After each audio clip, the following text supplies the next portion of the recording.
get it out of the way. Sounds like a plan.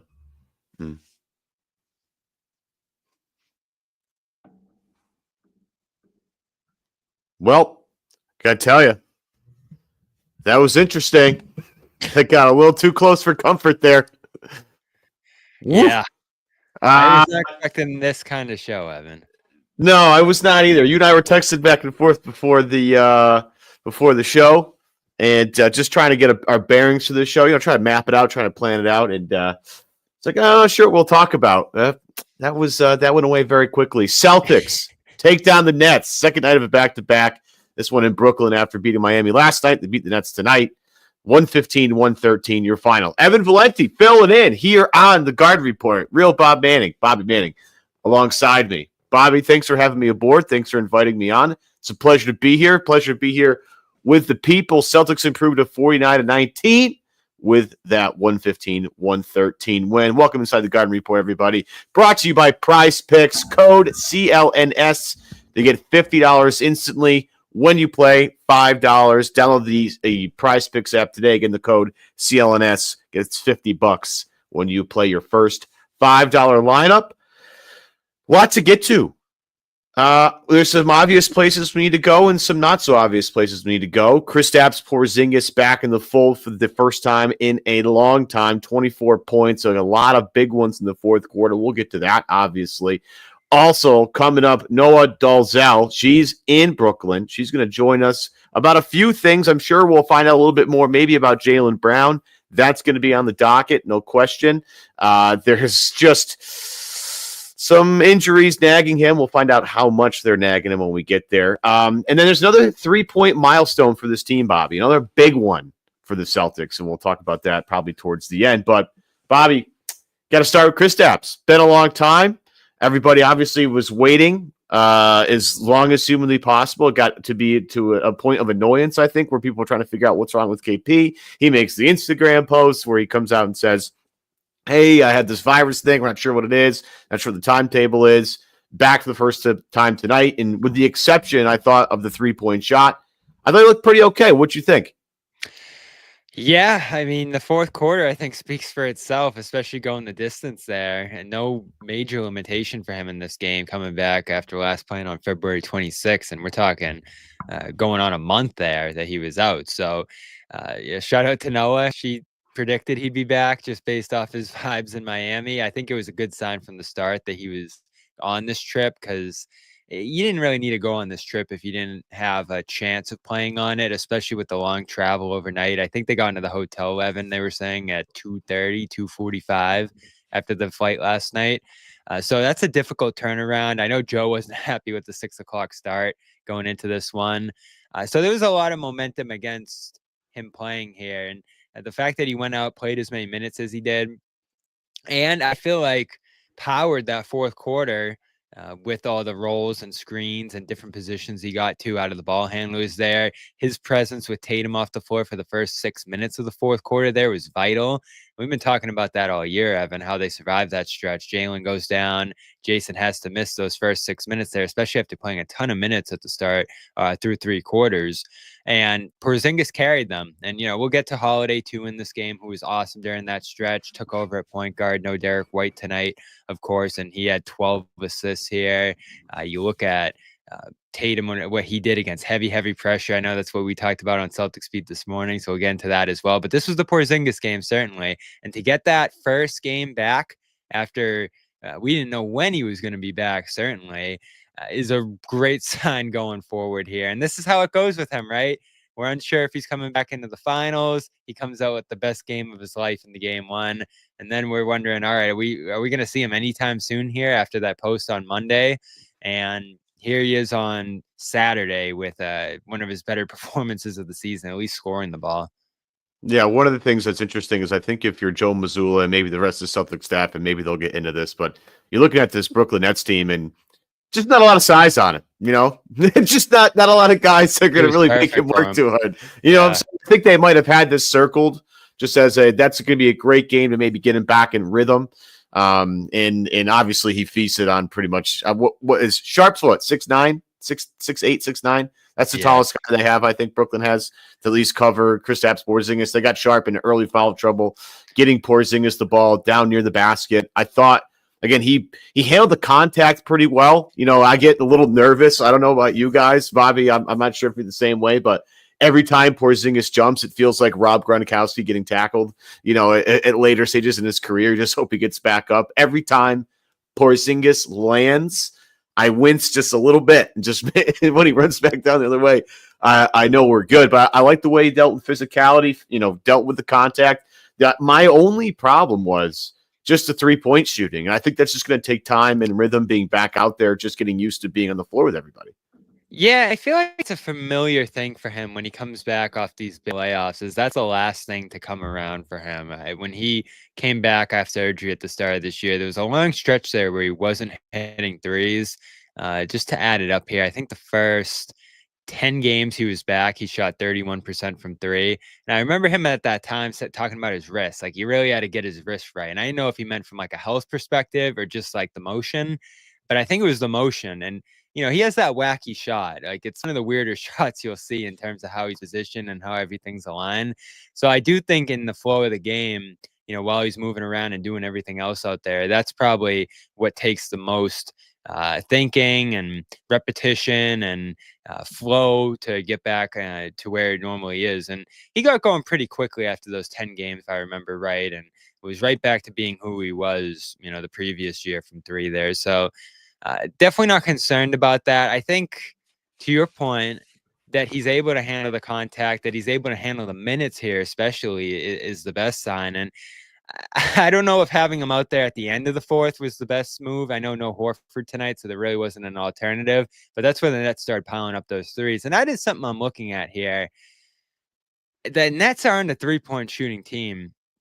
But with Porzingis out there for most of this game, they were able to get a lot of clean looks. They were able to hit a ton of them, and that's why this game was as close as it was here. And that was the story with Porzingis' minutes in January there when they were having that weird month. Teams were having these uncharacteristic three-point shooting games against them. A lot of it was with Porzingis on the court. And I can't tell, Evan, if it's something about him specifically or if it's just a coincidence or it's the way they're playing defense with him out there. But that is the thing right now you have to watch the rest of the year is just, are they going to be a little more prone to giving up the three now that he's back at center? Obviously, Horford was out there defending everybody while he was out on the perimeter, and they just don't want to send Porzingis out there, it feels like. And even a Nets team that has a lot of poor shooters across the board here just went absolutely off in this game. What did they finish? 20 of 46, which you did not see coming here in this one, and it almost led to a late collapse there. But Porzingis getting through that full fourth quarter, still a plus, still a win, and a pleasant surprise here on Saturday,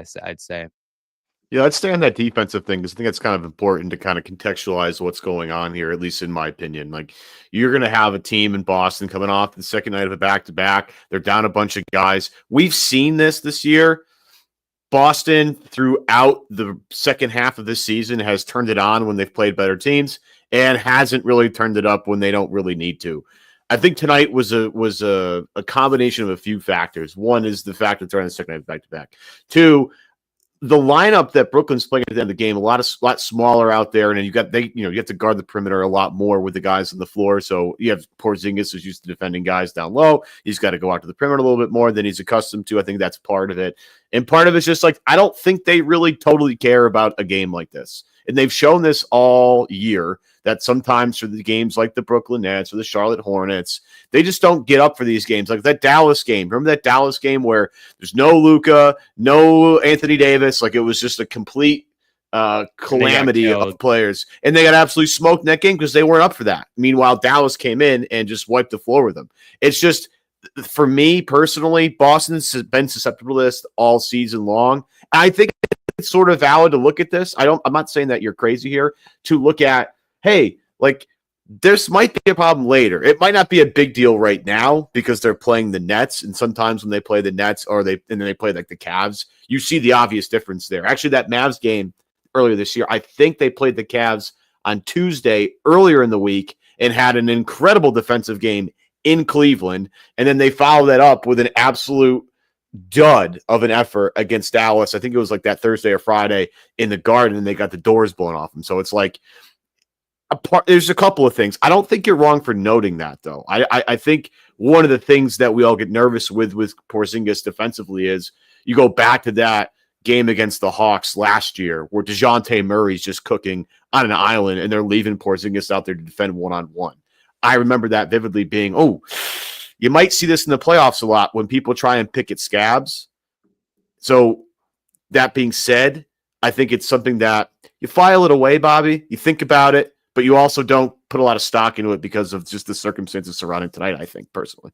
For sure. And I'm thinking more back to January when it was happening over and over and over again. And I remember even Porzingis talking about it, like all these guys are having historic nights. I think he saw one of the tweets that one of the reporters sent out of, the list of guys who had their best career 3-point shooting night against them. And, tonight it was kind of across the board for the Nets, which was the weird part about it. You had Maxwell Lewis coming in 3 of 3. You had Jalen Wilson, who was like a 31% shooter, coming in 4 of 8 from 3. 4 of 7 for Zaire Williams, who isn't much of a killer out there. And I think Keon Johnson was actually below 30% coming in and went 5 of 9 in this one. So weird game with the shooting. Again, some of this stuff can be coincidental, but we do know that the Celtics like to give up certain threes. And I'm sure Porzingis playing way off those guys and not even having a thought of coming out against them is a part of that. You're not even getting the cornet contest with him like you do with Luke off the bench there. And there were some rotations in this game too, where they were obviously rotating away from certain guys and just daring them to shoot. So they got burnt a little with that. It drives me crazy, Evan, sometimes how much they do that. It's such a big part of their defense now, and Joe loves it. It's like the inverse of his offense. He just likes to give the other team the worst shots that he can, and sometimes they give them up so aggressively that these are practice shots for guys, and they can get going off them. So I thought that was a big part of the game tonight. Definitely coincided with Porzingis's minutes a little bit, but again, the circumstances, he's back for the first time in a month here and looked amazing on offense and saved them in the fourth quarter. So that stuff obviously supersedes some defensive concerns I might have about him right now. Absolutely. And I think going forward here, the only thing I'm worried about obviously is his overall health between now and the rest of the season, but it's can this guy hang on? I'm so interested to hear what happened. We haven't heard from him since he went down. I know. Yeah, we'll get to Noah on that later on in the show when she joins us from Brooklyn. But for me, it's just, can KP get it in enough rhythm between now and the end of the season to be a huge factor in the playoffs? Because one of the things that I think a lot of people are coming to grips with, and you and I talked about it on Celtics Beat earlier this morning when we recorded, is like, this is not going to be a cakewalk for Boston this year in the playoffs. Like, they're going to have to play two legit teams, the Cavs, so they'll meet in the Eastern Conference Finals. And then you'll have whoever comes out of the West is going to be really good, whether that's the Thunder or if the Denver Nuggets find a way, or if this Golden State run, they're 13-1 with Jimmy Butler. Like, there's a lot going on in the West, and one of the teams that comes out of there is going to be awesome. So my only concern, and this is just getting him reps in PT, but like, can they get him in the right rhythm? So come playoff time, he is the X factor they need him to beat to collect banner number 19 here. I've said this for a lot of the year, Evan. I feel like they need him this year. You think back to the Oklahoma City game and how little they could get into the post. You think to some of the games this year where teams are keying in on Brown and Tatum, and you would have him available for either the threes we're talking about here off the pop, or just getting into that middle area where he can just shake loose and shoot over guys. There's so much optionality he gives you offensively here that doesn't allow other teams to sell out on Brown and Tatum. And the Nets did sell out on Tatum tonight, Evan, especially when Brown went down. Like, it was just all out. Send everybody his way. Send guys over from a defender. He was seeing massive crowds above the 3-point line this game. And, you just saw Porzingis say, all right, I'm just going to slip out of a screen and get into my area there and take all the shots that they're giving me. And he's so efficient, especially rolling and finishing and posting up certainly too here, that I just think they're going to need it because, you talk about some of the Holiday struggles. You talk about Horford, who hasn't quite been the same shooter he was a year ago. Hauser, too. Like, a lot of guys have had down years. And once Porzingis got going, I feel like he was actually playing better at his height this year than he was a year ago, offensively at the very least. And, when that three's rolling, too, it's just another level. I'm trying to think of that game where he went absolutely crazy midway through this season. with like 7-8 threes. I can't remember off the top of my head, but 8 of 14 against Chicago. That's what it was. I mean, when he's doing that, this team's unstoppable. And there's a lot of different ways, and triggers that could make this team impossible. You got the Derek stuff, you got the Pritchard stuff, which was there again tonight. And there's so many guys that can just add to what the best players on this team already do. But when you consider needing to take away the rim on defense, needing to have an option if they're selling out on Tatum and Brown, who's directly involved in the actions with those guys. And then the start of the fourth quarter stuff tonight, where they've had some trouble. With Tatum off the floor, Brown's not there. You have a lineup that's just, got Shireman and Pritchard and all these random guys in it. And it's Porzingis' presence out there that allowed them to thrive through those minutes and not give up too much of the lead back and, be able to score. I know the defense didn't look great with that group, but I don't know. Do you agree with me? I feel like they're not going to be able to do what they did without Porzingis last year, this year. I think they're going to need him through the run. Yeah, I completely agree with that. The fact that they were able to do this without Porzingis, one of their, floor tilting players who can obviously stretch out the 3-point range and, kill guys on the inside. But for me personally, like, if they don't have him, I don't care how good these guys are. Like, I don't care how good Derek White is. I don't care how good Jrue Holiday is. They just won't win with the team that they have. Eric Polanco. We don't know. Baby. Yeah, we're trying to figure this out as well, buddy. We're going to wait for Noah to see if she has an update for us. Why did Brown play today? Honestly, Bobby, is it more than just him and Tatum love to play games? They don't like to miss games, and it just seems like these guys like to play through everything. But, obviously going out in the middle of the game isn't the best look. That's the answer with Tatum, and I'm sure they wanted Tatum to set out this game, split Brown on the front end, Tatum on the back end here, but I think he talked about in Miami, Tatum, and Brown, I'm sure, feels a similar way that when they get to the arena, they're just going to say, I'm playing. And I don't think the team has too much of a say at that point. I mean, I've, heard of teams pulling guys' jerseys out of the lockers and just going to enormous lengths to stop them from playing. And I think medically there's a level where you would not allow a guy to go out there if he absolutely couldn't. So I think what the positive is here is that whatever was hurting him previously wasn't enough where he had to be out. I think it was just a scheduled rest night in Miami. It wasn't like, this injury's piling up so much here that he needs to sit out for an extended period right now because he's back out there again tonight. And I don't think that would be the case if he was enormously hurt. The problem is that it's a new injury here with the back spasm, and that's something that can linger. We've seen it with Hauser this year. It's lingered the whole season effectively in his case. So it's not the best injury to hear about here. And, you and I were texting. I actually thought he looked pretty good in the first half and was rolling in a big part of why they built that 20-point lead. So I don't think this is related to what he was dealing with coming into the game. Maybe, everything's connected, but this is a new injury, it feels like. Yeah, I it's something to monitor, and I you and I were texting during the game, being like, "Oh, what are we going to talk about?" And as soon as you went out, I texted you, "Oh, there's something we can talk about for sure." Am I bad on that, Eric? Eric, I didn't. I knew we had to go to your question, but I just wanted to wait for the right time. So my apologies on that. And I do want to get into a little more. Yeah, absolutely. We'll get into Jaylen Brown a little bit more, but I do want to take a quick break to tell you today's show is powered by Prize Picks. Prize Picks is the best place to get real money sports action. With over 10 million members, including myself, Bobby, and other members of CLNS, and billions of dollars in award winnings, Prize Picks has made daily fantasy sports accessible to everybody. Just pick more or less of at least two players for a shot to win up to 1,000 times your cash. Run your game all season long on Prize Picks. I talk about the flex play all the time on my show, Bobby, how good flex play is to me personally. But unfortunately today, buddy, not going to be great for the most part, because you and I talked earlier about some of my Prize Picks for today. Tatum, I had him more than 28.5 points in this game. Came in, unfortunately, less than that. So, it's going to absolutely tank my lineup. And what's funny is I had three different Prize Pick stats, and you were like, well, the Tatum 28.5 points, that's just going to be the easy one, and you should lock that in right now. But yeah, it's so crazy too, because you never know when a team's going to sell it to stop them. And that's what the Nets did here tonight. And it became about everybody else. Holiday was the guy to go more on. And maybe we should have known that after the game he had in Miami yesterday. Yeah, it's too bad. Well, you know what? I'll be losing even more money with Prize Picks throughout the rest of the season. And if you were smart, I would advise all of you to fade me. You can join Prize Picks today.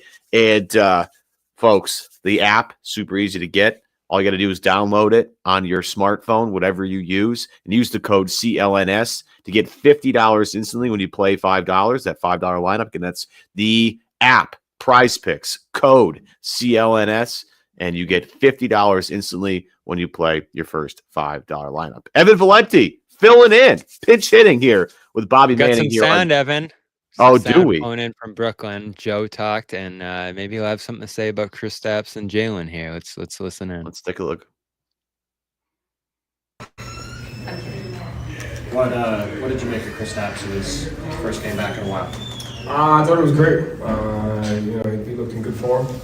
I thought his defensive activity was good, and the start of that fourth quarter, I thought he put us in a really great position, to win and executed down the stretch on both ends. So it's great to have him back. You've talked a lot over the last couple of years about Payton's consistency for you guys off the bench. I think you set a record tonight for most threes in a season off the bench. Obviously, you've kept him in that role all the time, and he gives you guys a ton of energy out of it. How could you speak to sort of the role he's carved out for you guys? I mean, if you count the amount of timely shots that he's hitting and the timely offensive rebounds that he's gotten, he had one tonight coming out of the timeout when they went zone in the corner.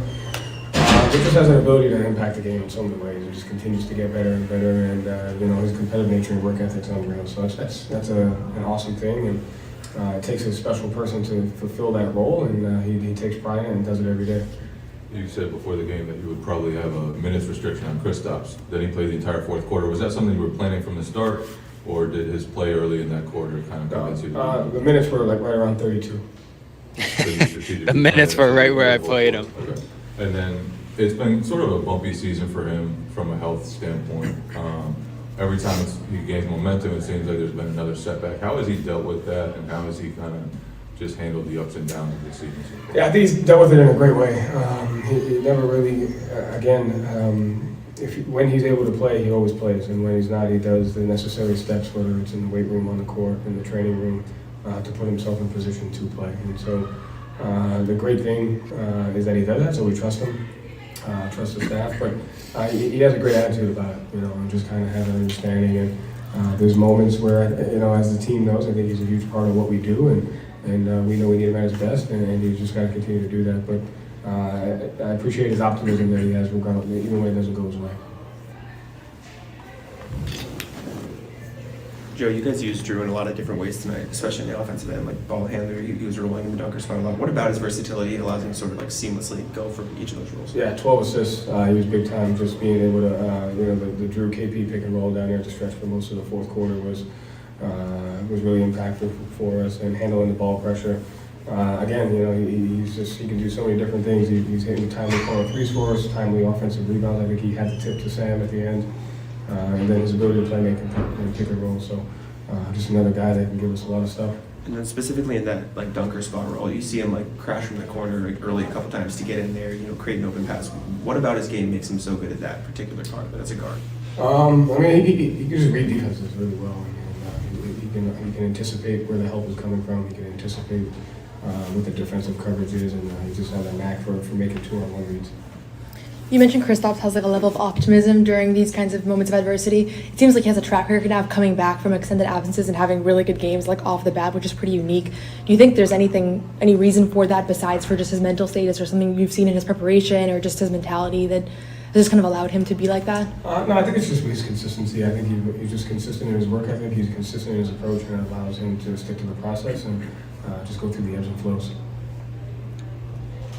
All right. Thank you, Joe. Good stuff from Joe Mazzulla. Always love hearing from Joe. Of course, with the stuff on Kristaps Porzingis, I saw you chuckle. That came out through the broadcast. I think there, Bobby. We played him 32 minutes. That's right where we had him. Yeah, okay, sure. I'm sure you did.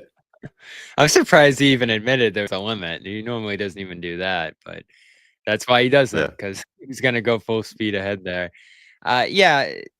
I don't think there was much concern about him coming back. I think it was just a matter of making sure he could fully ramp up. And there were a couple of times, Evan, I think during his recovery process where he'd ramp up and then just get exhausted and they'd have to go back to square one. So once I think he probably reached that full ramp up level, I didn't see him on Monday against the Jazz. I didn't see him on Wednesday before the Thunder game, but he did go through a full shoot around in Miami and he probably responded well enough to that at that point to say, all right, good to go for the Nets here. But they were careful. They were trying to figure everything out. Again, we'll see what Porzingis says they figured out. Maybe he'll reveal what the virus was here and how the whole process played out. Because it was a weird one. One game, comes back against Detroit, then misses 8 straight to end up missing 9 out of 10 here. I can't remember something quite like that. Yeah, and he would like warm up before games so get everybody kind of excited and then just wouldn't play. Remember So he said on every Instagram time, before the Lakers game, I'm back tomorrow. And then yeah. never played. No. It might have something to do with that. It might have been to do with the okay, let me take let me do shoot around and let's see how I feel. And it just wasn't feeling right, I guess. I don't know. Yeah. Or maybe they were extra cautious. But again, good to see him come out, guns blazing here, 24 points. Spectacular job of being kind of the queen of the chessboard, being able to shoot over everybody and that finishing through contact. Some other stuff there. Anything else that jumped out to you? I do want to hit to the Pritchard stuff in a little bit, but anything else that jumped out? Yeah, just another massive Holiday game, and good to see momentum build on that so quickly from the last one there. Not the same scoring game here, but effectively took over as the point guard in the fourth quarter. And you think of what Derek did in the early fourth last game, all the bailout shots, all the passing plays, in full control of the offense while Tatum's off the floor. And of course, there was no Brown last night either. Tonight, no Brown and Tatum because Brown goes down at the start of the fourth. And he made about 2-3 plays in a row with the Nets storming back, with them pretty much scoring every time the other way because the defense was all out of sorts at that point. And whether it was just getting it to Porzingis in the pocket or making a play to his left or right or getting into the paint and kicking out of there, they used him a lot more deliberately in this game on the ball, which I'd have to imagine, Evan, this is going to be his highest usage game by miles this year, at least as a passer, at least as a ball handler in this game, because he was the point guard for large stretches. You had that miss that he hauled back in at the very end of the game that was just such a ginormous play. And it almost seemed like it clicked yesterday for everybody on the team, like, ooh, we got to get this guy more involved. We got to get this guy feeling good into the playoffs and just take advantage of the other strengths of his game. We talked about it this morning on the show, Evan. He's mostly just been relegated to, is he making threes or is he missing threes this year? And there's obviously so much more to his game, as you see here. Yeah, he's an interesting piece defensively. We talk about it constantly. Oh, he was awesome defensively tonight too. Yeah. And he does the Marcus Smart stuff, but then he also does other stuff that make him a one-of-one type of defender. He's really special. But it's the ball movement stuff today that really stuck out to me. And one of the things I love about Jrue, and look, let's just also admit here, this Brooklyn Nets team is not the greatest defensive team in the world. So it's easy to kind of spread the ball around and find guys when the defense is that bad. But their go-to move is foul. Yeah, it wasn't pretty a lot. I'm not going to sit here and say that was like the Thunder, watching the Thunder defend out there. That's not what I'm here to say. But the ball movement stuff, Jrue is really good at changing the level of the play, meaning like going from inside back to outside, or like finding as the play keeps on moving and the ball keeps swinging, holding onto it for a second, letting the whole defense slide, and then just find the guy in the middle of the paint and just have like for an easy dunk, whether that's Kata, whether that's KP, whether that's been Al Horford or it's been Luke Cornett lately. He's really good at that. And outside of a bad 3-point shooting night for him, 1 of 5 from 3-point range, I thought he was excellent. He had a great feel for when to take guys off the dribble, get inside, get into that 10 to 15 to 12 foot range and just pull up from there. We talked about this on my show earlier about how important he is to the success of this team. We talked about with Porzingis, like they're going to need him, whatever. Jrue's not the most important player on this team, but he does mean a lot to them when he's doing the defensive stuff. He's a low turnover guy and he's hitting a couple of shots. He makes them almost impossible on both ends to beat because of how smart he is. Yeah, for sure. And I think what you worried about most, and I definitely worried, as we talked about earlier, is the team starting to play off him becoming that weak link that teams can just hedge off a little bit, and the Nets did it a lot early this game. It was like they watched the Heat film from last night and were like, all right, that's the formula, or the Thunder film from Wednesday. Like, that's the formula. All right, we're going to try that now. And they were just pulling defenders completely off Jrue. And again, I think that's why it was important to get him on the ball, to get him actively involved, to make him a threat. And his ability to do that, I think, is a good counter for the Celtics. And he's not going to handle the ball a ton when they're fully healthy. He's not going to be running pick and roll regularly with their full lineup out there, especially Derek, because I feel like Derek's absence is what he benefited from the most here in this game. So I love how they used him. Again, I was listening to Joe a little bit on the radio pregame, and I think Randy was asking him, like, oh, do you go to Jrue and say, hey, we need you to be aggressive. We need you to be assertive. And Joe kind of flipped it and was like, no, I check in and say, are we helping you enough to be able to be involved and do all the things you need to do? And I felt like that was the story of the game here today, is they set him up to have success on the ball and, become a threat and, make big shots. He got in between a couple of times and pulled up from that elbow area. He had a big one over his zone late. And I think we forget, Evan, among all the things that he can do here, he used to be a point guard. He used to be a guy running an offense. He used to be a guy that you could give the ball for the whole game and orchestrate everything if Giannis was out in Milwaukee, or certainly New Orleans, where he was running the show down there. And that's still there. That's never going to go away. The instincts, the vision, the ability to gain leverage in traffic there. Like, that's something I feel like almost underutilized, and understandably so, because Tatum's their point guard and White's their secondary ball handler, and they need someone spacing out to the corner. So it's going to be him. But I think this will be a week we look back on, Evan, if he has a great postseason and a very involved postseason, and say, it wasn't going well through January. It wasn't going well through the halfway point of the year, but that week in March, things started to click. He got going again, and they started utilizing him more. And that's what this time of year is about, Evan, right? Experimenting, trying different things. There's nothing to lose. If they lost this game because they went to Jrue too much, I don't think we would have freaked out too much, maybe for different reasons, but not because of this. And I think that's why his involvement down the stretch is going to be one of the key things to look for here, because it's just a small thing, but teams' abilities to ignore him has actually started to hurt them in spots this year against some of the best defenses. And again, this Nets team isn't that. So I don't think you can fully judge it here. The Heat aren't that even. But these are the opportunities to get them the reps in those spots to make them a threat against the best competition. And the one thing you got to keep in mind is, if you think about this in the playoffs, how many times has Boston taken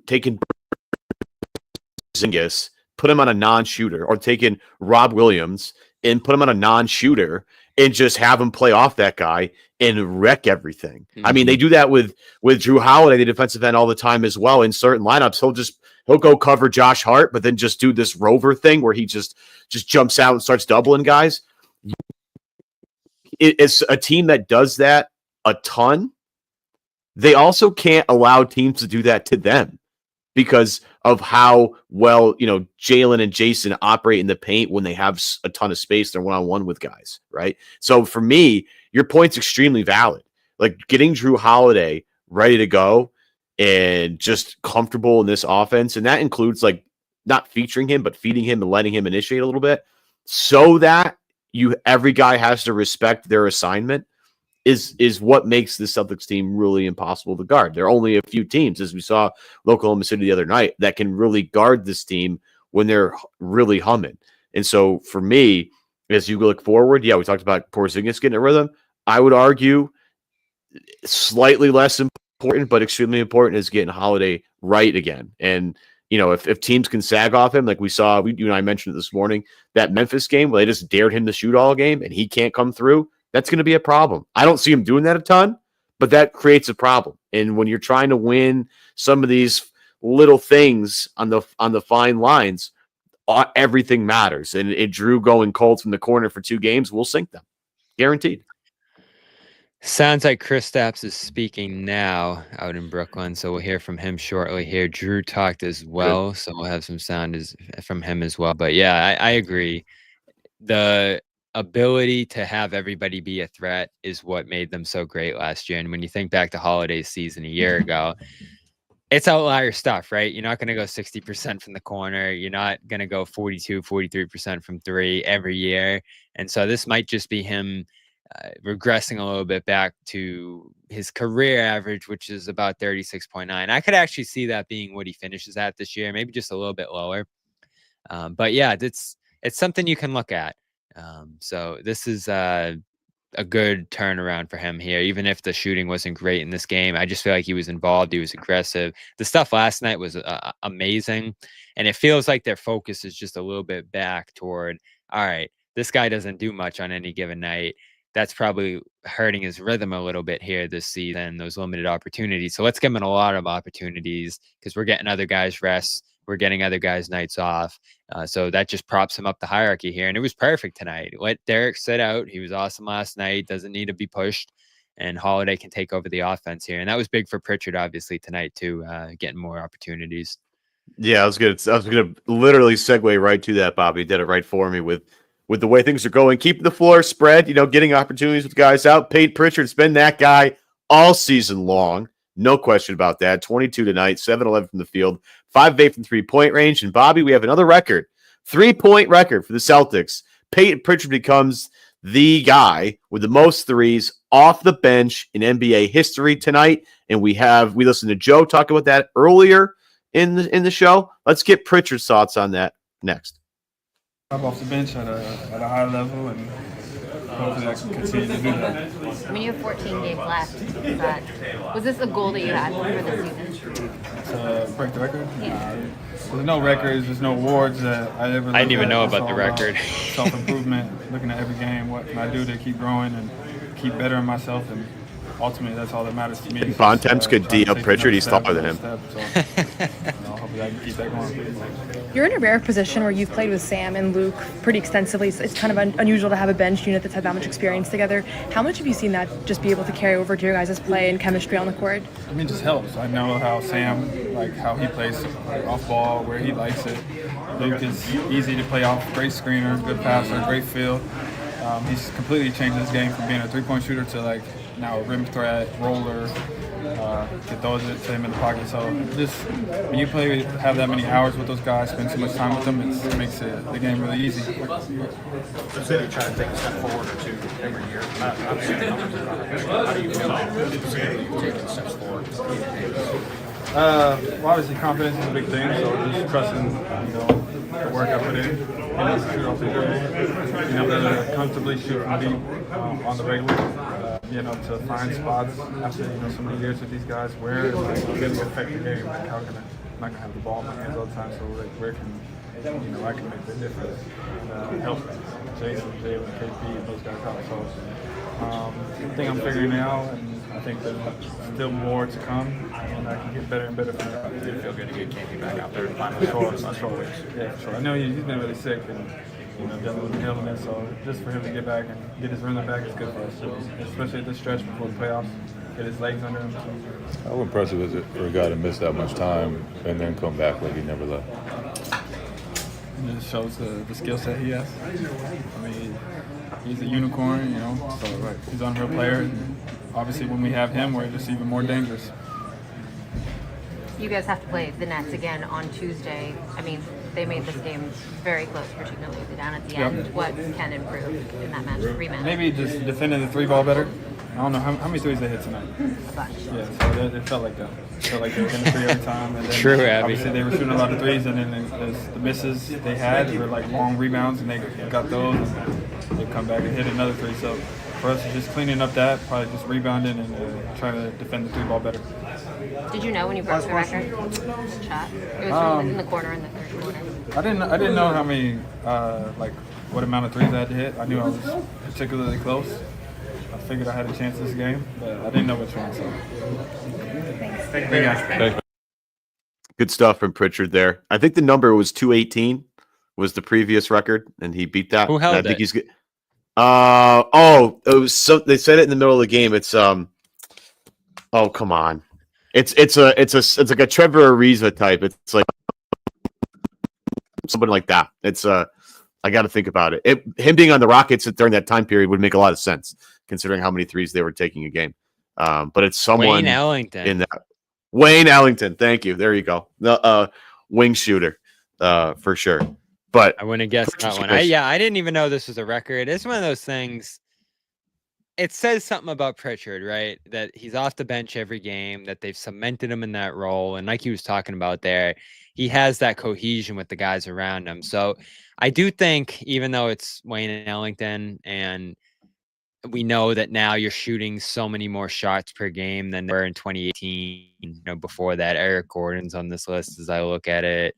Like there's even Malik Beasley's up there, and he's probably going to break Wayne Ellington's record by the end of the year, I'd imagine. So this is kind of one of those things, Evan. Brandy's posting like Tatum climbing up that ladder every game. They just shoot so many more threes now that these records are all going to fall eventually. But the fact that he's in position to do it, and that he's going to win 6th man this year at this point, and that he's been such a constant for them, I think it says more just about the role he's in and the consistency he plays with now night to night, more than this being a significant record to me. Again, this wasn't really something I was thinking about, but he's had an outstanding season, and he's there every night. That's the biggest thing, is that in the past he'd have some stretches where he'd look like this and then he'd tail off, or he wouldn't play as much. Now you're going to get this every night off the bench from him, and they deliberately keep him on the bench. Like Hauser starts tonight. Cornette starts in Miami with Porzingis out in a double big look. They keep Pritchard off the bench, so this also aided his pursuit of this record, and I think that's pretty intentional by them to keep him in a spot where he's stable and he knows what his job is each and every night. Yeah. First off, shout out all the people in the comment section that knew it was Wayne Ellington cold. All those hoopers in the comment section who were just gassed up about knowing the answer to that question. I would not have been able to guess that for $1 million. That was really impressive, and it was like several people in the comment section. You guys all know who you are, so shout out to all you guys. But one thing I love about Pritchard is how he answers questions. I do love He's come a long way as an interviewee. I find him to be like an ethical hooper, like a guy that just understands what basketball at its core is really about. My favorite quote this year is the one from Jay King, where he told him, if you care about your half-court heaves affecting your shooting percentage, you're a loser. And I was like, yes, absolutely. I love that. Like he just gives great quotes, and he understands, I need to do the best job I can for the rest of my teammates. So even though if I don't have the ball in my hands, I need to figure out where I need to be on the court to make their lives easier. So if they need me, I can knock down a shot or do something with it. Like that's a guy who's thinking the game the correct way. And for a guy who wasn't playing 2 years ago to now who he is now is insane. And I keep saying this, that Payton Pritchard was the last gift from Danny Ainge. So thank you, Danny. Appreciate that one. Nailed that pick. Neesmith was good too, but I love the fact that Pritchard came along later. A lot of people ask in the comments for better performances against better teams from him, though. I think the OKC thing's probably fresh in everybody's mind. But I feel like we've seen him play relatively consistently against a variety of opponents here. Yeah, I guess 1 of 5 against the Lakers in that game. Here's the thing. Portland. Payton Pritchard playing is not going to be the reason why you lose games. Like it's not going to be. I know him and Hauser against OKC were 2 of 12 from 3-point range in that game. It's like not that matchup's a problem for him. There's definitely certain teams that can limit him more than others. Yeah, and honestly, Pritchard given the Knicks 28 points or whatever it was, the 3 seed. The Knicks are frauds. We all know that. We should be focusing on that at all. Move on. The Knicks are frauds. But a lot of conversations about Kristaps Porzingis tonight, Bobby. Obviously, his return, 24 points in the game. It's good to see him out there. Jason Tatum obviously asked about that in the locker room. Here's what he had to say about that. You guys had 6 players in double figures, 3 with at least 20. When guys are banged up with some of the players, how important is it for this team to be selfless and just score the ball? Yeah, continue to play the right way regardless of who's in and who's out. We have an identity. We know what we're trying to accomplish on the floor. We just try not to skip a beat. We got to plug and replace guys. How do you feel to get this? Felt great. Really looking forward to when we have everybody, but obviously we missed the big fella and what he brings, his presence on the offensive end. really makes it tough for teams to switch us. When they do, we can punish them. So it's great to have him back. You said that a couple times, like over the course of last season, you guys, when you had your starters, you guys were pretty dominant. This year, it's been like around even. I think the limited time you guys have been together, is it just the simple fact that you guys haven't had a lot of time out there that's led to that, or are you excited to get an extended stretch here with everybody available? I think some truth to that. Just we haven't had much time together. But, we know what we can do when everybody's out there. How impressive was it? It felt like KP didn't miss a beat after 8 games, 9 of the last 10. Yeah.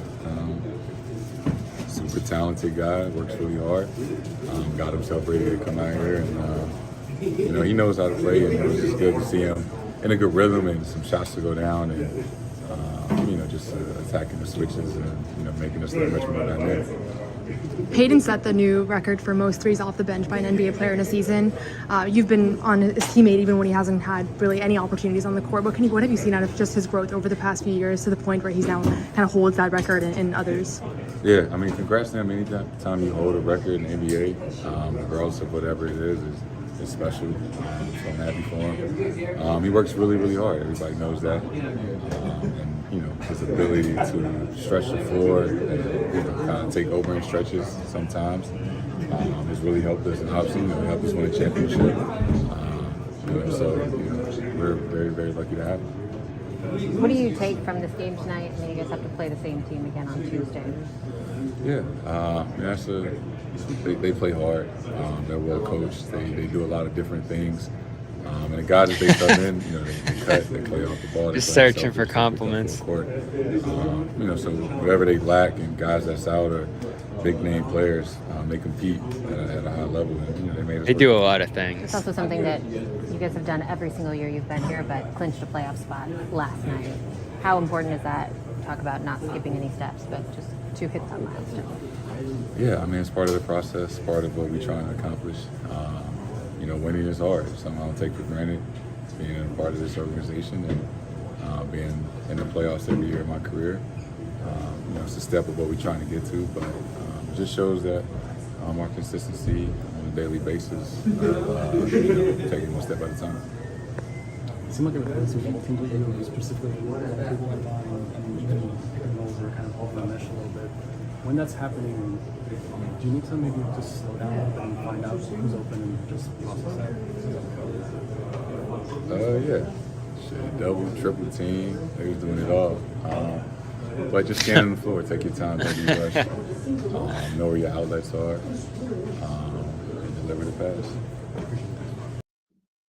Yeah, that's the last part right there. That's it right there. It's just dealing with all the double and triple teams that he has to deal with. He's so much more patient with that this year, and dribbling out of it and surveying quickly and processing quickly and figuring out where the ball needs to go. Because he was getting, you mentioned it a ton. He was getting all the attention tonight for sure. It was crazy. I don't think I've ever seen this year a team sell it to that level. Sometimes there was a third guy coming over after the 2 guys came above the 3-point line, and pressure, especially just how intensely they were guarding too. Like, they were willing to foul in this game. I said at the end of the game, Evan, this was a team that just didn't give an F. Like, they could have done anything they needed to do to disrupt things, and whether it was playing sharp through the 4 fouls, I don't think a normal team does that. He comes back pretty quickly there in the second half with all of those, and he's out there playing super physical. All of them were willing to foul on the ball there and just try to dislodge the ball from Tatum. But like you said, there was a play early where he sent initial screen, kind of saw what the Nets were doing, and so he took a step back, had another screen set, and then got downhill, and I think found Hauser for a shot out of that play. And you're just seeing him go through those motions and recognize what's going on there so quickly. He split a double team at one point and got by both guys. On another play, he carried up 2 guys to the top of the arc and then went right by them. There's just a lot of great stuff he did in this game as a passer and as a scorer against a smaller team that he could get to the basket against too here. And that was what I loved in this one too, is they didn't settle a ton. There were a couple shots in this game, and there always are, where you're like, oh, like that, you just bailed out the defense a little bit there. But more often than not, he got downhill, he got around the screens, and he had another great game here tonight. Especially, I think it probably takes some adjusting when Brown goes out, and then all of a sudden you're shouldering the whole load offensively, and he made that look pretty seamless. Yeah, and I'll just very quickly on this because we talked about a lot of Tatum, but this is a way to guard them. Sell out on Tatum and make somebody else beat you. We've seen that. We've seen the let Tatum and Brown go ISO 1-on-1 and let that try and beat you and limit the other guys.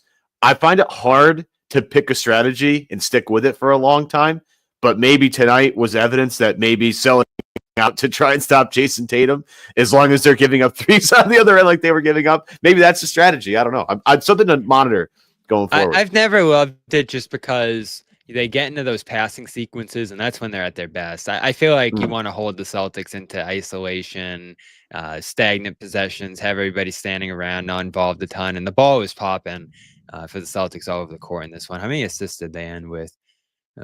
29 on 44. So not a huge percentage, but I felt like the ball was moving in this one. And I think the defense dictates that a lot of times with how they're guarding Tatum. Absolutely. We've heard from a lot of people tonight, Joe Mazzulla, we've heard from Payton Pritchard, we've heard from Jason Tatum, all discussing Kristaps Porzingis. Bobby, let's hear from the guy himself, Porzingis on himself. Did you ever kind of figure out what it was?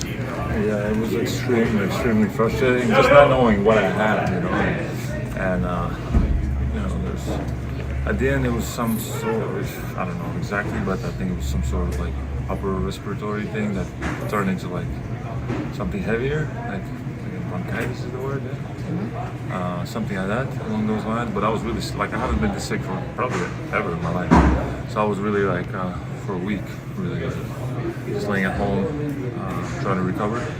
And after that, I still had lingering fatigue, and I still have it a little bit, but at least I'm now getting into more or less shape to be able to play. But yeah, it was after each workout, I was boom, big crash. I was really fatigued. It's not normal, and so yeah, it's taking a little bit longer, but I'm doing everything all my biohacking stuff that I know, and just trying to get back in the best shape possible. You said that in your tweet the other night that it was kind of mysterious. You didn't know what it was for a while. What was it testing like to kind of figure that out? How long did it take before you kind of knew something about it? No, I mean, we knew right away because my immune system was it was really down, and so we knew that I'm fighting some virus, but we just didn't know exactly. We did a bunch of testing. Some testing came back negative. I'm not sure about the other one. That took even longer, but we did it pretty late already, and then nothing came back that we can say, oh, okay, this. But from the symptoms and the stuff that I had, more or less, I guess this is what I had. Just was really strong, yeah, honestly, really strong, and it took me a while to get back, but happy to be back now. There were times you were doubtful and then you were questionable, and Joe said, yeah, you went through parts of practice today, and then you were doubtful again. Was it kind of an up-down thing where you thought you were getting better and you got setbacks? Correct, because I was trying to push for a Lakers game, obviously, in order to come back. So I tried to push my body the day before. I had a hard workout, but then the crash I had was historic. The next day I couldn't even get out of bed to go to the shoot around. So I was okay, but I'm gonna lay down, just try to get some more rest, and maybe I can get going for the night. And then I went to the arena. I tried to get some shots up, but I was just so fatigued. I was I'm not gonna be a help out there. I'm gonna just hurt the team if I push myself. And that was my thinking process. As soon as I felt like I was gonna be able to help the team, I would push it. But in that moment I was still not ready. So that's why doubtful, almost in, almost out. That's why all this, but we got here. How did you get to that point? Like tonight you played the whole 32 minutes, played the entire fourth quarter. You didn't tell us to look very winded out there, in pretty good shape. How'd you get back to that point so fast? Yeah, it's been work. I've been I've had now 2-3 decent workouts. After which I had a little bit of crash, but not this type of where I'm okay, I can't get out of bed to make coffee type.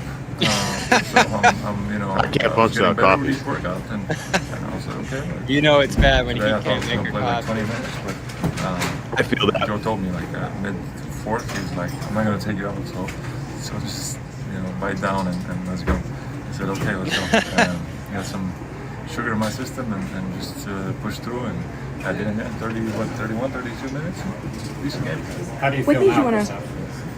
Feeling all right. I think no, so far like no crazy fatigue yet. I hope that's it, you know. But even if there is some tomorrow, I'll do all my red light and all the rest of the stuff that I know helps me. And and we have 2 days now, I think, until the next one. So perfect. Was it ever like scary that you couldn't figure out what was wrong? Was it, obviously it's frustrating when you're not getting better. You just said you haven't been sick like that ever. Were you ever worried?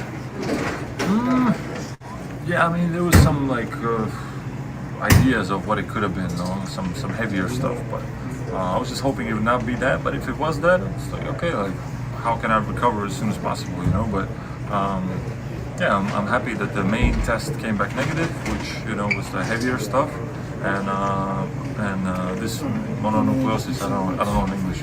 Mononucleosis in Spanish. So this was a little bit of worry, but that came back negative, and I was like, okay, so some pretty strong illness, but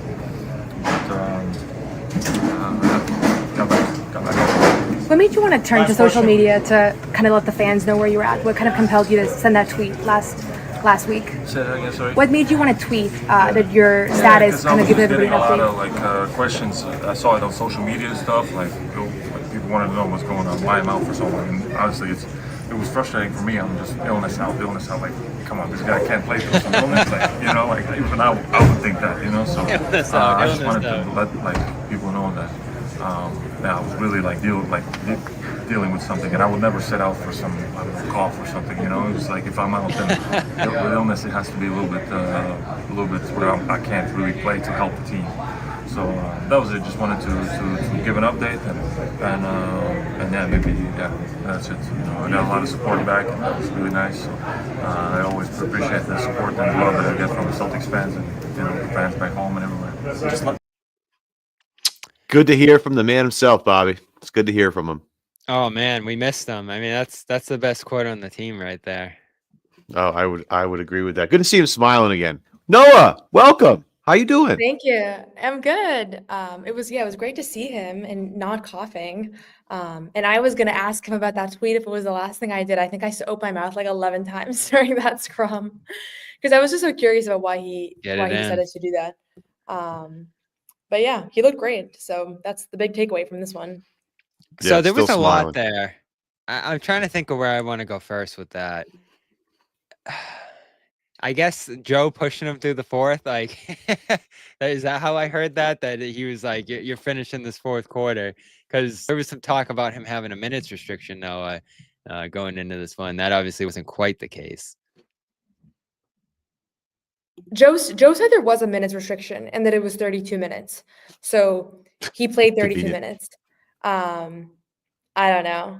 I think part of it is probably reading him. It's weird because it's not like an injury where there's a they still don't know what he has. That's my takeaway from that press conference, right? And so yeah, I mean, we'll see. His whole thing, right, is that he keeps working and then crashing. So we'll see how he feels tomorrow. I wouldn't be completely shocked if tomorrow he's back on the injury report because this has been kind of a bouncing back thing. But it's certainly a good sign that he was able to play 32 minutes and also look really good while doing so. Historic crash, Evan. That's where I want to go. Historic crash. Yeah, it's interesting to hear him say that because it's like, yeah, I'd go through a practice and then I would just feel terrible right after that, and I couldn't do anything after that. I mean, that just sounds like getting old, personally. But I mean, for me, a little alarming because that sounds pretty serious, and I don't know.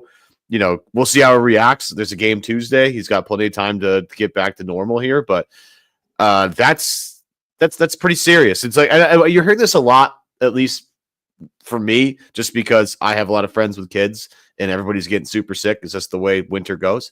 But a lot of people this year getting more sick than they've ever been in their life. So that checks out. That checks out. Yeah, you're hearing a ton of that. And I guess once you get into a bronchitis, which is what you mentioned there, it's a more serious thing. And Look, Yeah, Bobby, I did a double overtime back when we were doing Syracuse postgame shows for Syracuse lacrosse with bronchitis before. I've done a few of those. I think Kristaps could play 31 minutes in a basketball game as I tout my own accomplishments. I mean, we saw it tonight. So yeah, Noah, you called it. We'll give you the credit, and we'll see if he's able to continue playing consistently. And I think that's the question for the whole team right now. And obviously, we want to hear a little bit about Jalen as well. Do you have anything there on the back spasms?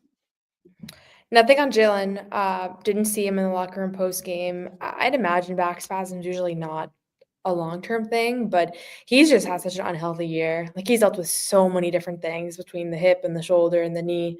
It's probably for the best that he rests, but yeah, unfortunate to see that he couldn't finish the game. Yeah, and we were trying to wonder. Obviously, it's a new injury, and not necessarily related to the knee that he missed last game with, and it looked like it was a lower body thing ailing him in the game he played before that against Oklahoma. It didn't look great to me in that Lakers game either. Did this just pop up tonight, you think, or is this something with his body as a whole here where he probably should have missed more time than one game?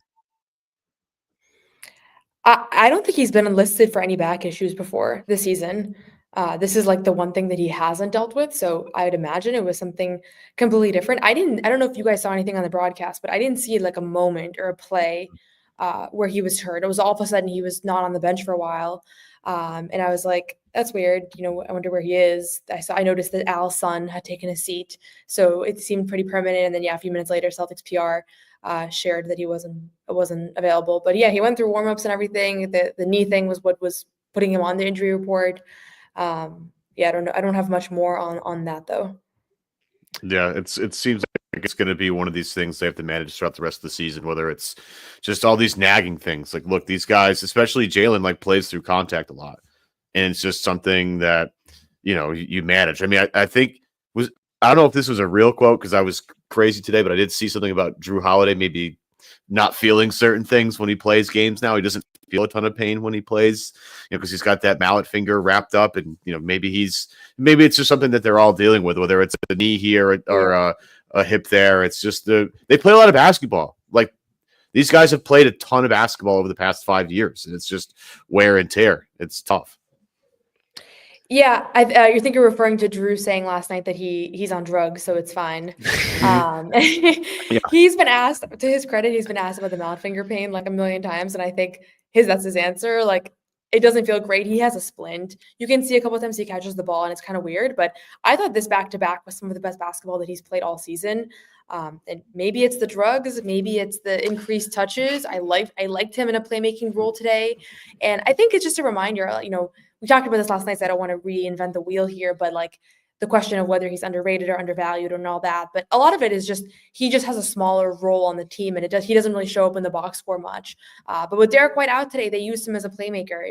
12 assists. He hasn't had more than 8 all season.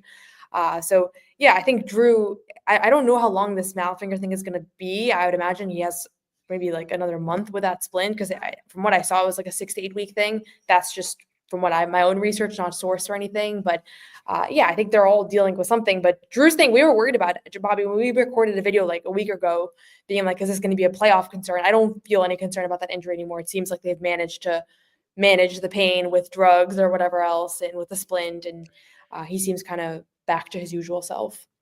Well, I was curious, and we talked about it a little bit earlier in the show, what led to all the playmaking we saw from him later in the game. Like, did they see the Nets ignoring him like the Thunder did earlier in the week, trying to play away from him and want to get him more actively involved in the offense? Obviously, Derek's absence helps there too, that you're just going to need someone, and then Brown goes down too. So, with Tatum out the floor at the start of the fourth, I think it happened somewhat naturally there. But I think the fact that they got to that, however they did, could end up being a really good thing for them long term, because I don't think we've seen him in that role at all this year. And, you mentioned it, and I think we both went back and forth about it yesterday. He's just relegated to the corner now in a pretty aggressive way, to where if he's making threes, he's playing well offensively. And if he's not much of an impact out there. And teams have started to take advantage of that a little bit, because the three hasn't quite been there. And I think he was 1 of 5 in this game. It's when he got on the ball and started running pick and rolls and started getting downhill and using the playmaking that's there. And that's something that I don't think is ever going to go away with him, especially with how physically he plays. I feel like they might have discovered something here, rediscovered something that they could go to later down the line in terms of running sets with him if teams are ignoring him. Because it makes sense, right? If a team's going to ignore him, give him the ball and let him run an action. You can't ignore a guy who's running an action. Yeah, for sure. And I do think like we talked about, the reality is that he was an elite three-point shooter last year. But if you think about Jrue Holiday, the NBA player throughout his career, the first thing you think about is not three-point shooting. But that's kind of what he became on this team. But if that's not falling, like there are a lot of other shots that he can go for, a lot of other looks that he, things that he can do for this team. And again, it's not always going to be the top option, and they've been down guys, and that's part of it. But like he has been great in the dunker spot, like throughout his tenure as a Celtic and before that. And I appreciate kind of him getting involved in different ways, because I do think it makes a huge difference for this team that he's not just a spot up shooter. They have a lot of spot up shooters, and this year he hasn't been great at that, and so he doesn't need to be limited to just that. Yeah, it might be something that they look at to do when Tatum's off the floor and their offense gets kind of stale if Brown can't really get it going, for a way to kind of keep the offense from going into the toilet. Is maybe, sometimes more Derek White's what's really necessary for the offense. Sometimes it's letting Jrue just take the car keys and let him do some things for a while. We talked about this, Bobby, like via text message. It feels like Jason Tatum plus 4 dudes equals successful offense. While with Jay on the floor, now with KP coming back in the fold, maybe that's a way to keep Jalen going and keep the offense from going into the toilet. Or as we talked about here, maybe having Jrue become more of an initiator of the offense and create things for other guys, as well as taking opportunities where, hey, if they're going to sag off me and let me walk into a 12-foot jump shot, I'm just going to take that and it's just going to nail a lot of those. So, stumbling onto something on March 15th would be a nice thing to do. I thought it was a rediscovery. As we talked about last year, he was tremendous. But, I agree with both of you. You just can't forget about Jrue Holiday wherever he is on the floor. And if other teams do, you have to. And it maybe not the Brooklyn Nets, won't be them, won't be the Charlotte Hornets. It's not going to be them. But later in the playoffs, like Jrue Holiday is going to have to make teams pay for leaving him alone on islands. It's just the way it's going to be. Otherwise, it's just not going to work. And I'm excited for this, Noah. We're definitely in the experimental part of the season. Like you don't see, I don't think him in this role with multiple guys resting earlier in the year. And you're seeing Cade and Cornette playing together for the second straight night, and that wacky lineup at the start of the fourth with Holiday running things. I think Shireman was out there, and Porzingis and Cornette were out there together. So this is, we're in the final 14 here. I think we're going to see rest and experimentation pretty much every night the rest of the way. Yeah, I'm excited about that stuff. I love when they get weird and they throw weird lineups out, because it's just I feel like Joe tries to cook up something weird to see how it works. I mean, Brad Stevens used to do that. My favorite Brad Stevens saying of all time is "shake the snow globe." It's my favorite saying. I go back to that constantly, and Joe believes in it too. It's one of my favorite things about both of them. Anything else from this game? Oh, go ahead. No, I was just going to say, like, this is a pretty inconsequential month as far as the record goes. They're pretty locked into the number 2 seed. As much, I don't know the percentages, but I think it would take something pretty wild for them to drop into number 3. And I think 1 is pretty much out of reach with the way Cleveland's been playing. So you have to find ways for these games to matter. And I don't think Joe loved this game. Like, I don't think they played great, honestly, especially in the second half. Defensively, there were a lot of breakdowns and things, but you're also looking at who's out there. Baylor Shireman's getting opportunities. Like you said, he's sticking with Neemias Queta, like, for extended stretches in weird combinations. And it's all information gathering for the playoffs. I think Oklahoma City has been doing a lot of that as well. And it's good to have. And beyond just like information part, it's also just like, there are a lot of guys that are not going to play in the playoffs that have not played much this year. Like, this is kind of their month to try things out on the floor that they've been practicing behind closed doors. Because at the end of the day, like, you can work in player development, and they have a great player development staff. But it's not the same as actually being out there as far as the reps go. So that's all valuable too. So I like these games. I know they probably get lower ratings than regular NBA games, March NBA. But I think there's a lot of things you can kind of watch out for. And then I'm sure you guys talked about Pritchard, but like, I think he's another guy that just benefits from these opportunities to have a little bit of a larger role. Like, he was key for them tonight. Yeah, I didn't know what to think about the record there, because I wasn't thinking about it. It wasn't on my radar. I don't know if it was on yours over the last week or two, Noah, that he was coming up on this. It's a little obscure to me, but I do think it says something that he's in that role now full time, and he's excelling at it at the highest level. What's obscure? Yeah, The I love- 3-point record? Yeah. Yeah, that's obscure. I mean, a lot of these records are obscure. But at the end of the day, like, it is kind of remarkable that you think about some of the guys that have come off the bench and shot threes, like the fact that he's not only is he going to have that record, but there's 14 games to play. So he's going to have that record by a long shot. And if you look at like most threes in Celtics history, he's in like the top 10 right now in a season as well. So I think it's more just beyond like the thing that he said today. He's just had a really effective 3-point shooting season for this team. And he hasn't, that's kind of what he was set out to be, but he hasn't always been that guy because he struggled offensively at various points through his Celtics tenure. You look at his true shooting percentage, his effective field goal percentage, he's second on the team behind Luke Kornet this season. So he has been like, I feel like whenever I talk about Pritchard, there's always like an element of like the boy who cried wolf, or like nobody really buys what I say. But if you look at the numbers, like the advanced analytics, he has been as good of an offensive option as anybody on this team.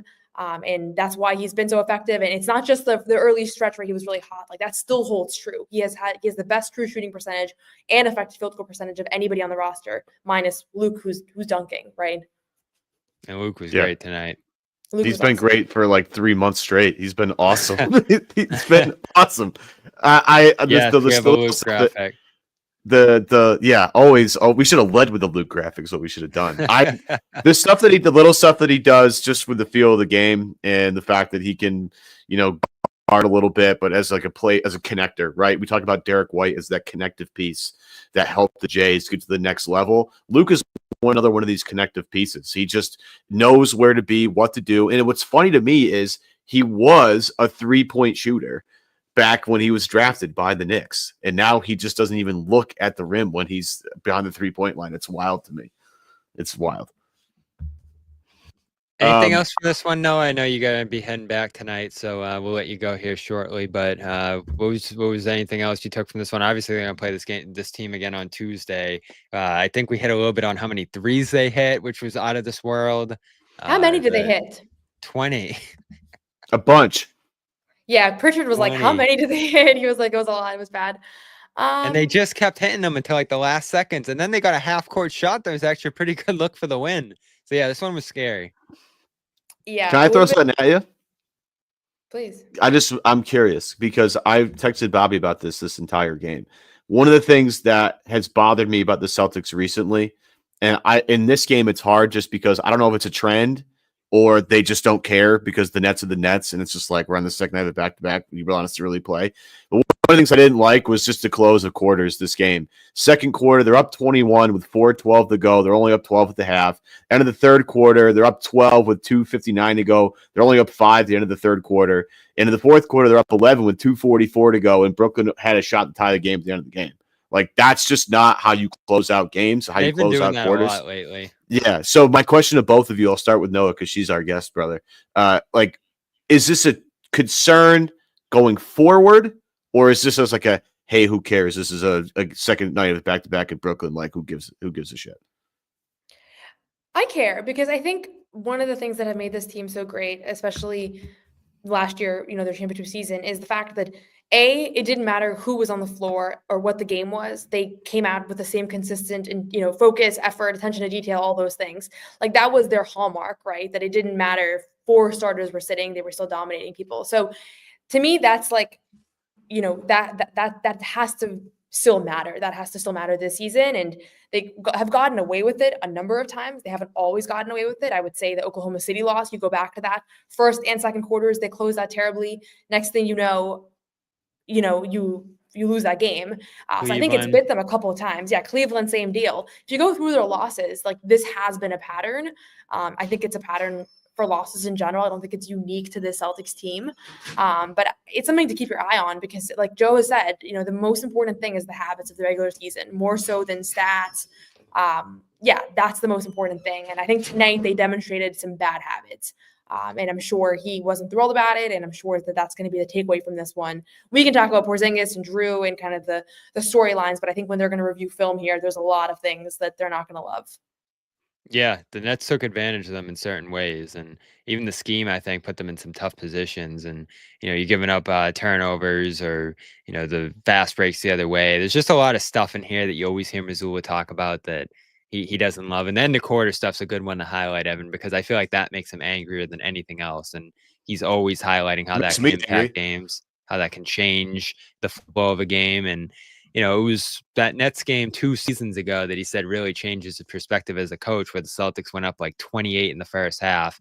There was a big run before halftime, and then the Celtics ended up blowing that game and losing badly in the other direction. So I feel like we mentioned Cleveland, we mentioned, you know, a couple other games recently where this happened, 20-point leads disappearing. They've gotten away with a few of them, I feel like. A few of them burn them. But I think it's these ones where you escape and, you know, everything looks fine. And obviously, if that half-court shot goes down, we have a completely different show tonight. But, you know, Joe's not going to look at it that way. He's going to look at it as if they lost effectively here by the lead they gave up and some of the runs there that you mentioned. So I don't think Tuesday's game will look like this. I think that one will probably end up being a wall-to-wall blowout after they look back at all this stuff. But it definitely wasn't their strongest performance. I just let it go a little bit because you're running lineups that never play together. You're trying different things. Brown goes out in the middle of the game. So I think when you have that much stuff going on, you let it go a little bit, but I understand why coaches don't. And, you know, they're not going to hear. And there's a handful of stuff you can take from this one. The Jrue stuff, we'll keep an eye on that. Porzingis, when he's out there, the threes just seem to be falling in droves. So you just write that stuff down. Not that it matters tonight, but it's mattered in different spots this year. And it's stuff that you might think about down the line, end of quarter stuff and handling leads too. But yeah, appreciate you, Noah. We'll let you get out of here and, you know, go head back to Boston and, you know, we'll see you on Tuesday. Sounds good. Heck of a job. Excellent stuff, per usual. I think we got everything covered here, Bobby. What do you think? The biggest question, I think, in the chat as we sit here with, I don't know how much time left, 60 wins in the table for you or no? Yeah, just because I feel like they win these games when they're sitting guys and they're resting and other guys get opportunities, it's almost a better spot for them because these other guys are so amped up to play. And, you know, Pritchard especially, if they lean on him down the stretch, I think that's going to lead to a lot of wins. And the schedule is just so conducive to it too. You're playing Utah on Friday. Portland's up pretty quickly after that. Sacramento. I know the road trip's always going to get a little wonky, but it's just a lot of weak teams on that road trip and the rest of the schedule in general here. So I really only see 2 or 3 losses the rest of the way. What does that bring you to if they lose 2 or 3? Well, 11-3 is what they got to do to get 60 wins. Okay, so it's definitely it's in play. Possible. The only thing I'm worried about is if this Jalen injury is going to be a problem. And, like, I don't think it's going to be a playoff thing, but obviously he's not going to have to, you know, play every game here on out. I'm a little worried about just and I know I shouldn't be. Like, we have so much evidence and data that suggests that Jason Tatum is a workhorse, and we don't have to worry about his minutes. But eventually, sometime, I feel like he's going to get tired, and I just don't want him to get tired at this point of the season. You know what I mean? With like just trying to carry this team while Jaylen Brown gets his rest, KP gets his rest, Jrue gets his. Like, I'm a little nervous about that. Yeah, to me, when I look at the schedule the rest of the way, Memphis on the 31st is a big one. That's a team that gave you a ton of trouble last time and will again. The Knicks, I think they're going to be up for that matchup, and who knows who's playing in a back-to-back situation. And then the Orlando game in the second half of that back-to-back. I think that's their last back-to-back, unless this is one on this trip, and it doesn't look like there is. So, yeah, I think that's their last back-to-back. So those two are going to be tricky. And other than that, Wizards, Heat, Spurs, Suns twice might get a little wonky, but they haven't been playing good at all. Jazz, Kings, Blazers. Who cares? It's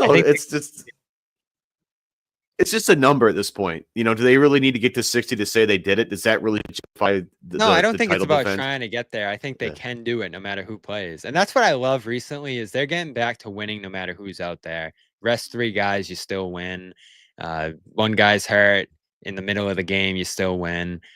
That's what they did all last year, and that's why they ended up with that third record. They weren't doing that for a little while, and now they are again, and that's encouraging, even though there's other questions you have when it gets into playoff situations here. But yeah, it's rest time. I feel like there should be someone resting every game the rest of the way, and if that's what cost you 60, you're fine with that. Yeah, absolutely. I think we got to everything, brother. I think we got it all down. Yep, Porzingis back. Jrue rolling 2 straight games. Jalen, we'll see.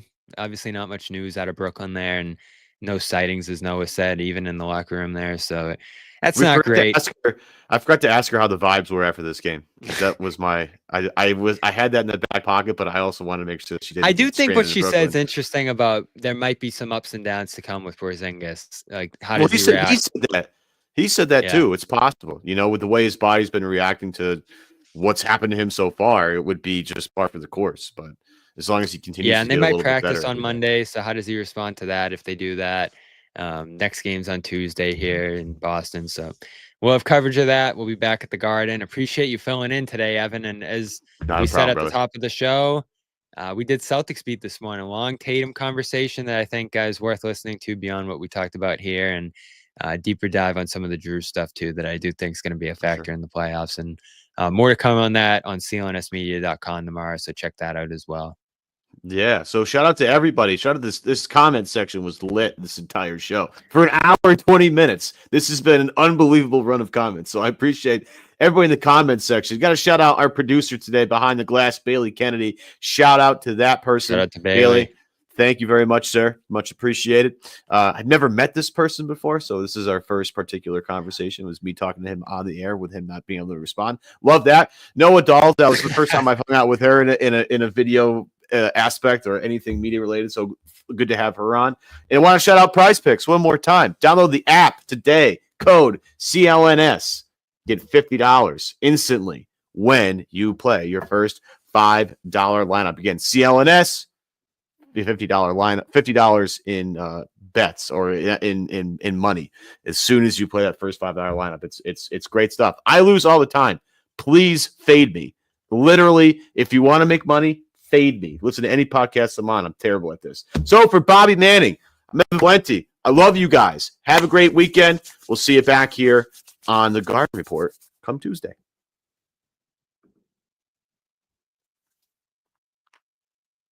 No one's sneaking a vegan brownie by me, I'll tell you that. Okay, you know what, Don? We're going to do it. You have to feel that way too, Bobby. I have to feel that way. Yeah. Let's slide Al over and make Luke your first center. Bobby, we gave you Luke an hour early. We are not going to end this on a damn conversation about Luke